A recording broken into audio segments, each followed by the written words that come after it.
Right breaking news చూస్తున్నాం. వైసీపీ అసంతృప్త నేతలందరూ వైఎస్ జగన్మోహన్ రెడ్డికి ఒకరి తర్వాత ఒకరు భారీ జలకివ్వబోతున్నారు. మంత్రి గుమ్మనూరి జయరాం ఈరోజు వైఎస్ఆర్సీపీని వీడి రేపో మాపో టీడీపీ గూటికి వెళ్ళబోతున్న నేపథ్యంలో వేమిరెడ్డి ప్రభాకర్ రెడ్డి కూడా ఈరోజు వైఎస్ఆర్సీపీ సభ్యత్వానికి రాజీనామా చేశారు.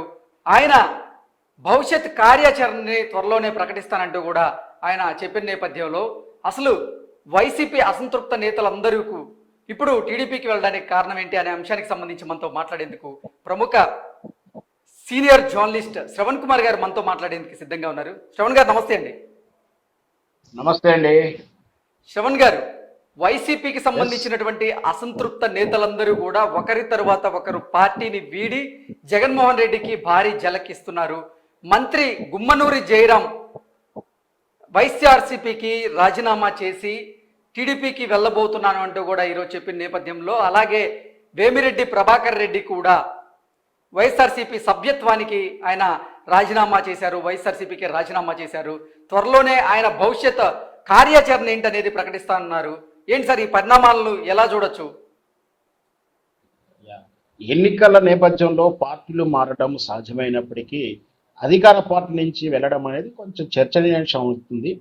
ఈరోజు గుమ్మనూరు జయరాం గారు అయితేనేమి, ఇంకొంచెం కిందనే వచ్చిన వార్త ఏంటంటే వేమిరెడ్డి ప్రభాకర్ రెడ్డి గారును తన భార్యతో భార్య కూడా రాజకీయంలో ఉంది, టీటీడీలో సభ్య ఉన్నది పోస్టు, దాన్ని కూడా రాజీనామా చేస్తూ ప్రశాంతి గారు ఇద్దరు కూడా వైఎస్ఆర్ పార్టీకి రాజీనామా చేస్తూ జగన్మోహన్ రెడ్డి గారికి లెటర్ పెట్టినట్టు కూడా మనం చూస్తున్నాం. వీళ్ళే కాదు, అంటే ఈరోజు గుమ్మలూరే కాదు, తర్వాత ఇప్పుడు వేమిరెడ్డి గారు కాదే కాకుండా నిన్న ఆనం రామనారాయణ గారు అయితేనేమి, కోటమిరెడ్డి శ్రీధర్ రెడ్డి గారు అయితేనేమి, మేకపాటి చంద్రశేఖరరావు గారు అయితే ఎవరైతేనేమి ప్రధాన నాయకులు ఒక్కొక్కరు కూడా పార్టీని వీడుతున్నారు. జగన్మోహన్ రెడ్డికి తీరా ఎన్నికల ముందు చాలా నష్టాన్ని అయితే కోల్పోతున్నాడు, చాలా నష్టాన్ని అయితే చవి చూస్తున్నాడు. వాస్తవానికి ఎన్నికల నేపథ్యంలో ఎన్నికలు దగ్గర పడతా ఉంటే ఆయనకు బలం చేకూర్చాలపై ఒక్కొక్క చెయ్యి అంటే బలాన్ని ఆయుధాలన్నీ కూడా పోతున్నాయంటే కారణం అంటే కేవలం అతని అటువంటి ఏకస్వామ్య ధోరణి, ఏంటంటే నియంత్రిత ధోరణి. ఇక్కడ కూడా అది స్పష్టంగా ఇక్కడ వేమిరెడ్డి ప్రభాకర్ రెడ్డి గారు చెప్తున్నటువంటి మ్యాటర్ ఒకసారి మనం పరిశీలిస్తే, నేను నెల్లూరు కాన్స్టిట్యూషన్ కి నన్ను ప్రతినిధిగా ఎంపీ టికెట్ నెల్లూరు కన్ఫర్మ్ చేసి అతనికి నెల్లూరు ఇన్ఛార్జ్ ఇవ్వడం జరిగింది. ఇక్కడ నెల్లూరు ఇన్ఛార్జిగా స్థానికంగా ఎవరు గెలుస్తారు ఎవరు గెలవరు ఏంటి విషయాలు ఆయనకు అవగాహన ఉంటుంది. దాని దృష్ట్యా నెల్లూరు ఎంపీ స్థానంలో వచ్చినటువంటి కాన్స్టిట్యూషన్ లో ఒక 3 స్థానాలని మార్చాల్సింది కదా తరచూ చెప్తూనే వస్తున్నాడు మన వేమిరెడ్డి ప్రభాకర్ రెడ్డి గారు.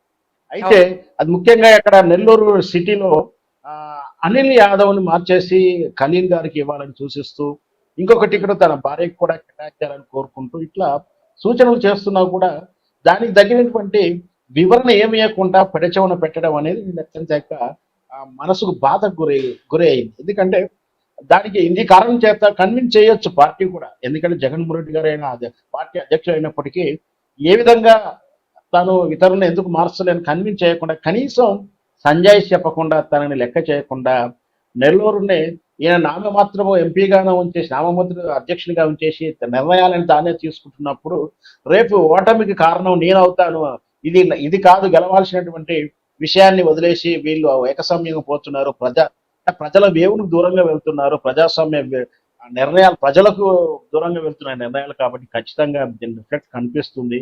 ఏదైతే నాకు విలువనివ్వకుండా నేను చెప్పిన సూచనలు పాటించకుండా నన్ను ఆ స్థానంలో కూర్చోబెట్టడం ఎంతవరకు సబబు అవుతుంది? ఈ నిరంకుశత్వానికి సూచనలు చేస్తున్న మొదటి నుంచి కూడా ఈ నిన్నటిదాకా మద్రాసు చెన్నై నగరంలో వీళ్ళు ఎక్కువగా ఉంటారు. అక్కడి నుంచి చాలా సంప్రదింపులు చేశారు. అంతా కూడా ఇక్కడ వేమిరెడ్డి గారి గురించి చెప్పాలంటే వైఎస్ఆర్ పార్టీ 2014లో గెలవడానికి బహుశా అధికారంలో రాకున్నా సరే ఆ రోజుల్లో పార్టీకి అవసరాలైనటువంటి పారిశ్రామికవేత్తల నుంచి కావాల్సిన సహకారం, ఇది మనం బహిరంగ చెప్పలేకుండా అది వాస్తవం. అంటే పార్టీకి ఫండ్ రూపంలో క్రౌడ్ ఫండింగ్ చేయడానికి, పారిశ్రామికవేత్తల నుంచి పెట్టుబడులు పెట్టడానికి చాలా మందిని కృషి చేస్తే చాలా మంది క్రోడీకరించి ఆ వైఎస్ఆర్ పార్టీ గెలుపు కోసం ఎంతో ఖర్చు సంబంధించినటువంటి ఫండ్ని సేకరించిన దాంట్లో కీలక వ్యక్తి ఎవరంటే వేమిరెడ్డి గారు. ఆ రోజు ఒకవేళ వైఎస్ఆర్ పార్టీ కలిసి రాజ్యసభ సీటు ఇస్తారని మాట ఇచ్చారని కూడా తెలుస్తుంది. అప్పుడు ఇవ్వలేదు. అక్కడ తర్వాత గెలిచిన తర్వాత ఇచ్చారు, అది కూడా సంతోషకరమైన విషయమే. అయినప్పటికీ తనకి ఇవ్వాల్సిన రాజకీయ నాయకుడిగా తనకి ఇవ్వాల్సినటువంటి ప్రాముఖ్యత ఇవ్వకుండా కేవలం ఒక డమ్మీ వ్యక్తిగా వ్యవహరించడం తను అత్యంత మానసిక క్షోభకు గురవుతుంది. అయితే ఆల్రెడీ టీడీపీతో మాట్లాడుకున్నారు. నెల్లూరు జిల్లా ఇన్ఛార్జ్ అయినటువంటి నారాయణ గారు, అంటే మన నారాయణ విద్యా సంస్థ ఎమ్మెల్యే గారు నారాయణ గారితో సంప్రదింపులు జరిగిపోయాయని కూడా వైఎస్ఆర్ పార్టీ వాళ్ళు ఆరోపిస్తున్నప్పటికీ భవిష్యత్తు రాజకీయాలు అలా ఉంటాయో చెప్పలేము, కానీ ప్రస్తుతానికి మాత్రం ఈయన వైఎస్ఆర్ పార్టీకి రాజీనామా అయితే చేస్తున్నాం, భవిష్యత్తు కార్యనిర్వహణ అంతా కూడా మీరు త్వరలో ఓకే ప్రకటిస్తామని శ్రవణ్ గారు చెప్తున్నారు. అసలు నిజంగా శ్రవణ్ ఎన్నిక గారు యా శ్రవణ్ గారు వేమిరెడ్డి ప్రభాకర్ రెడ్డి గారు పార్టీ సభ్యత్వానికి అలాగే ఎంపీ పదవికి రాజీనామా చేయడానికి ప్రధాన కారణం అసలు ఆయనకి ప్రాధాన్యత ఇవ్వడం లేదనా, లేదంటే జగన్మోహన్ రెడ్డి వైఖరి నచ్చక, జగన్మోహన్ రెడ్డి నిర్ణయాలు నచ్చక ఆయన ఇటువంటి నిర్ణయం తీసుకున్నారా అంటే ఏం చెప్తారు? రెండు మీరు చెప్పినటువంటి రెండు, ఆయనకు ప్రాధాన్యత ఇవ్వట్లేడు, కాస్త ఆయన నిరంకుశంగా వ్యవహరిస్తున్నాడు, ఆయన ఏకస్వామ్యంగా వ్యవహరిస్తున్నాడు. కాబట్టే కదా ఈయన ప్రయారిటీ ఇవ్వకపోవడం, ఈయన ఇచ్చిన సలహాలు పాటించకపోవడం, అసలు ఈయన కన్సర్న్లోకే తీసుకోకపోవడం, ఈయన చెప్పిన సలహాను వినకపోవడం. ఇప్పుడు భార్య ప్రశాంత్ గారు టికెట్ ఇవ్వట్లేదంటే దాన్ని అర్థం చేసుకోవచ్చు, లేదా దాన్ని ఓర్చుకోవచ్చు. కానీ ఇక్కడ గెలిచే అవకాశం లేని వ్యక్తులకు, మన పార్టీని నమ్ముకొని ఉన్నటువంటి వ్యక్తులకు, గెలిచే అవకాశం ఉన్న వ్యక్తులకు ఇవ్వాలని సూచన చేస్తున్నప్పుడు పట్టించుకోకపోవడం, సూచనలు విలువ ఇవ్వకపోవడం, దాని దగ్గరటువంటి సంజాయిషి ఇవ్వకపోవడం, అసలు లెక్కలోకి తీసుకోకపోవడాన్ని ఒక రకంగా మానసిక క్షోభకు గురి చేసింది వేమిరెడ్డి గారికి. ఎందుకంటే వేమిరెడ్డి గారు వాస్తవానికి వైఎస్ రాజశేఖర అభిమాన సంఘాల తరపున అభిమానిగా, వ్యాపారవేత్తగా ఉంటూ నాయనను చూసి అతను ఆదర్శంగా తీసుకుని అభిమానిగా రాజకీయాల్లోకి వచ్చి వైఎస్ఆర్ పార్టీ తన అభిమానంగా ఇచ్చినటువంటి జగన్మోహన్ రెడ్డి కుమారుడు, కరెక్షన్, తన అభిమానం రాజశేఖర రెడ్డి కుమారుడు ముఖ్యమంత్రి కావాలని తాను చేస్తున్న వ్యాపారాలని అన్ని కూడా దూరం పెట్టుకొని ఇంకా ఫండ్స్ సేకరిస్తూ పారిశ్రామికవేత్తలకి సంజాయిషి ఇచ్చో నచ్చ చెప్పి డబ్బులు సేకరించి వీళ్ళ గెలుపు కోసం కృషి చేసిన వ్యక్తిని ఈ విధంగా, అంటే వైఎస్ జగన్మోహన్ రెడ్డి ముఖ్యమంత్రి అవడానికి కానీ వైఎస్ఆర్ పార్టీ ఈ రోజుకు మనుగడలు ఉండడానికి పార్టీ ఫండ్ రూపంలో నిధులు సేకరించిన వ్యక్తికి ఈనాడు విలువ లేకుండా పోయిందంటే మనం అర్థం చేసుకోవచ్చు పార్టీ చీరేంటి, జగన్మోహన్ రెడ్డి వైఖరేంటి, వాళ్ళు అక్కడ జరుగుతున్నటువంటి ఏకస్వామ్య నిర్ణయాలు ఎలా ఉన్నాయి, అహంకారమైనటువంటి ధోరణి ఎలా ఉందో మనం అర్థం చేసుకోవచ్చు. ఓకే శ్రవణ్ గారు, అంటే నెల్లూరు జిల్లాలో ఇప్పుడు వేమిరెడ్డి ప్రభాకర్ రెడ్డి గారు కనుక పార్టీకి దూరం అయితే అసలుకే ఇప్పటికీ జగన్మోహన్ రెడ్డి గారికి ఎంపీ క్యాండిడేట్లు దొరకట్లేదు ఆంధ్రప్రదేశ్లో, అసలు 25 ఎంపీ స్థానాల్లో నిలబెట్టేందుకు క్యాండిడేట్లే లేరు అంటూ కూడా కొంతమంది ఆరోపణలు చేస్తున్న నేపథ్యంలో అది నిజంగా ఈ వేమిరెడ్డి గారి అంశం ఇప్పుడు జగన్మోహన్ రెడ్డికి భారీ షాక్ అంటే ఏం చెప్తారు?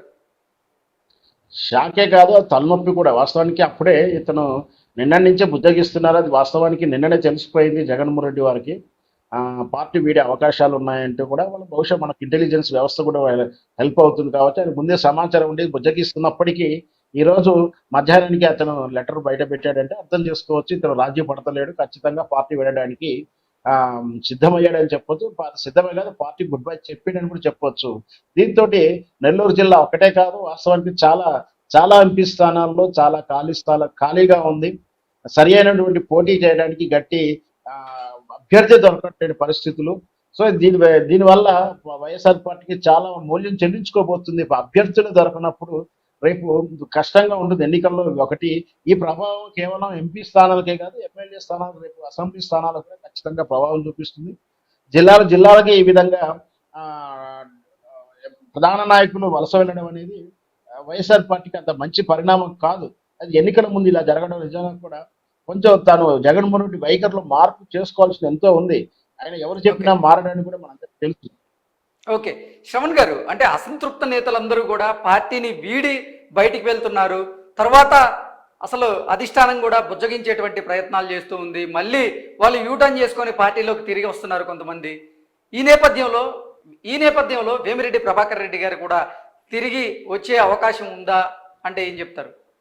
ఉండదండి, ఎందుకంటే ఆయన నెగోషియేట్ చేశాడు ఆల్రెడీ. చెప్తూనే ఉన్నాగా చెన్నైలో ఉంటాడు, చెన్నైతో చెప్పడం కానీ రకరకాల గత 2 వారాల నుంచి కూడా ఆయన నెగోషియేట్ చేస్తూనే ఉన్నాడు. ఇప్పుడు ఆ నెగోషియేట్ దశ దాటిపోయింది కాబట్టి పార్టీ గుడ్ బై చెప్తున్నాడు. ఈ పార్టీ గుడ్ బై చెప్పడం కూడా ఆలోచన నిర్ణయమే కాదు. జగన్మోహన్ రెడ్డి గారికి బహుశా 3-4 రోజుల ముంచే అనుమానాలు ఉన్నాయి, దాని దగ్గర వార్తలు కూడా అతనికి చేరి ఉన్నాయి. అయినా కూడా బుజ్జగించిన స్థాయి కూడా దాటినాక మళ్ళీ గర్వాపస్ అనేది ఏమి ఉండదండి. అది ఆళ్ళగారు అయితే దానికి వేరే ఈక్వేషన్ వల్ల వేరే తప్పని పరిస్థితులు రావాల్సిందే కానీ ఇట్లా ప్రతి ఒక్కరు మళ్ళీ వెళ్ళి వస్తారనేది జరగని పని. వాస్తవంగా అలా జరిగేది ఉంటే వేమిరెడ్డి గారు వెళ్ళడు. ఎందుకంటే వేమిరెడ్డి గారు హర్ట్ అయి వెళ్తున్నాడు. అక్కడ ఏంటంటే ఓకే. ఇతను ఏ ఆరోపణతో వెళ్తే కేవలం మానసిక క్షోభను భరించలేక వెళ్తున్న వ్యక్తులు తిరిగి సహజంగా రిటర్న్ రారు. ఓకే. దానికి పరిష్కారం కూడా ఉండదు. ఓకే. ఓకే శ్రవణ్ గారు, థ్యాంక్ యూ సో మచ్.